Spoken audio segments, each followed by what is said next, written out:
we're honest in public, we're honest in private about it. We need to be able to ensure we have access, basing, and overflight when it matters in the middle of a contingency. And so the review that we're undertaking, the NATO 3.0 review, is simply that. Where is the right place for basing? Where can we make sure we have access and overflight when we need it, so that America's properly postured on the continent and around the world? It's an earnest review that we look forward to undertaking, working with Congress, working with our allies, working with General Brinkowitz, the commander of the European Command, who's fantastic, and our policy shop, and we'll get to work on it right away. So thanks for coming along, and we look forward to getting back to Washington. A couple quick questions. Yeah. Secretary, excellent. It appears there's unprecedented cooperation from NATO leadership today. But what about the countries that have been lagging in the overfly and all the other issues? Do you think they felt the impact of today? I know they felt the impact. We were clear, publicly and privately. We're not going to allow freeloading anymore. Excuses don't count anymore. Our dues, our NATO dues, are contingent upon other countries stepping up. This is not a one-way street. And so this is not as if this is a new message from President Trump or from me. And that's why most countries are responding positively, both publicly and behind closed doors. It was great to hear country after country say, we're going to meet our target, we're going to meet our target. There are still a few outliers, and we will be clear with them. And as we do this review, we'll change how we look at the continent as a result. Any other questions? Regarding the international effort to demine the Strait of Hormuz, was that discussed today? Have they given any kind of an idea of the time frame of what they can bring in and the time frame for getting it back up to free conflict traffic? There are European countries prepared to step up, and we welcome that. Obviously, any mines that are there need to be identified and removed, and Iran should be fully compliant, cooperative in that sense. But it's an international waterway.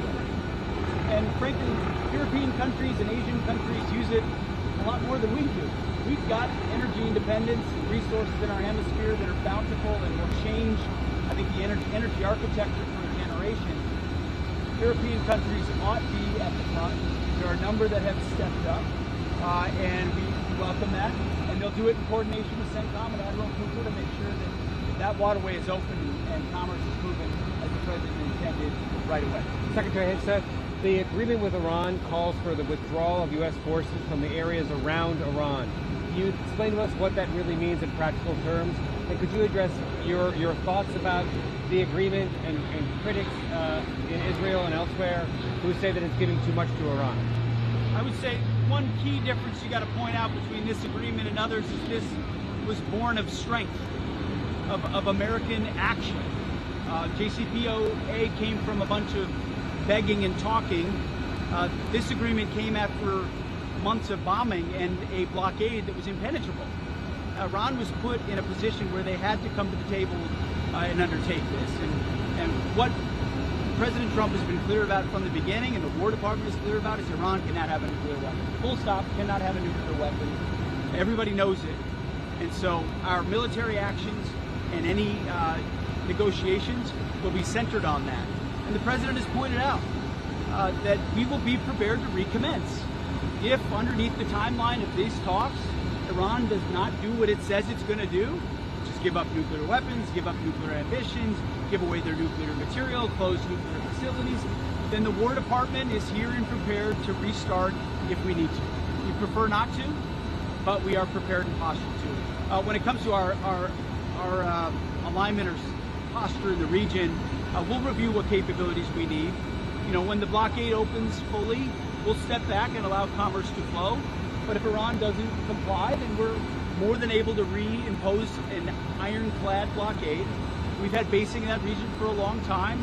A lot of that will stay just as it is, and we'll look at how many troops we need in the area and calibrate accordingly. But we're going to be the big stick behind the negotiations that never existed under President Obama. It just didn't. It was a paper tiger hoping that they agree. We have put a military operation in place that set the conditions.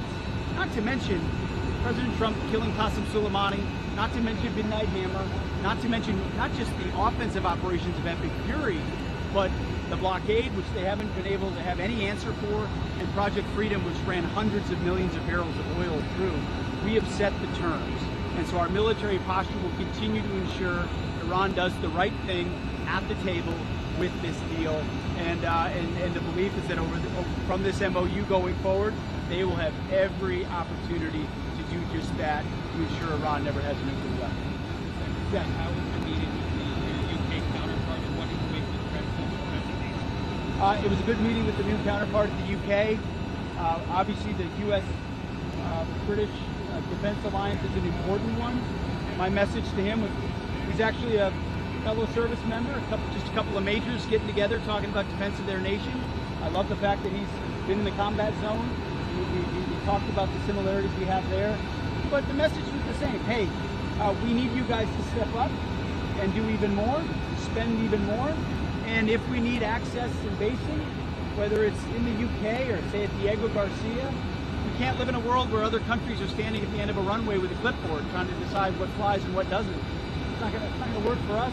It's not good in contingencies, and I don't think it's what he wants either. So at the Minister of Defense level, I think it's the start of a continued really good relationship. The more the UK spends on defense, the stronger NATO's going to be, the stronger Western civilization is, and that's a good thing. So I think a good start to a relationship that we need to renew even more. Last question, real quick. Yes. On the force posture change, how quickly do you think that we'll see a tangible change of the U.S. presence in the Middle East? It's all conditions based. It's all based, again, on the responsiveness and benchmarks met and things that, just like this talk about resources and money, it's based on performance. Everything is based on performance. This is not a trust and don't verify like the Obama deal. There's not a lot of trust here, and everything we're going to do is verify, verify, verify. And so at every step, whether it's our military posture or it's the carrots that exist to ensure Iran never has a nuclear weapon, all performance-based. There's no giveaways here. There's no trust here. It's all verification. And the War Department stands behind it all, as the President has said, prepared to devastatingly do what we've done already. Iran's never seen the kind of military campaign that the United States launched on them, full stop. Regardless of what the American media wants to say, peddling Iranian state television, Iran's been devastated militarily by, on so many fronts, by these strikes, which brought them to this position, not to mention a blockade they can't do anything about because they don't have a conventional navy. And then we were willing to restrike a couple of nights, which again set them back even more in the Strait of Hormuz, showing that we will restart if we have to. So our posture is one of strength. Iran's going to have every opportunity to cut the kind of deal they should at the table. And if they don't, the War Department will be right here, ready to go. Thank you all for coming. Appreciate it. We'll see you on the plane.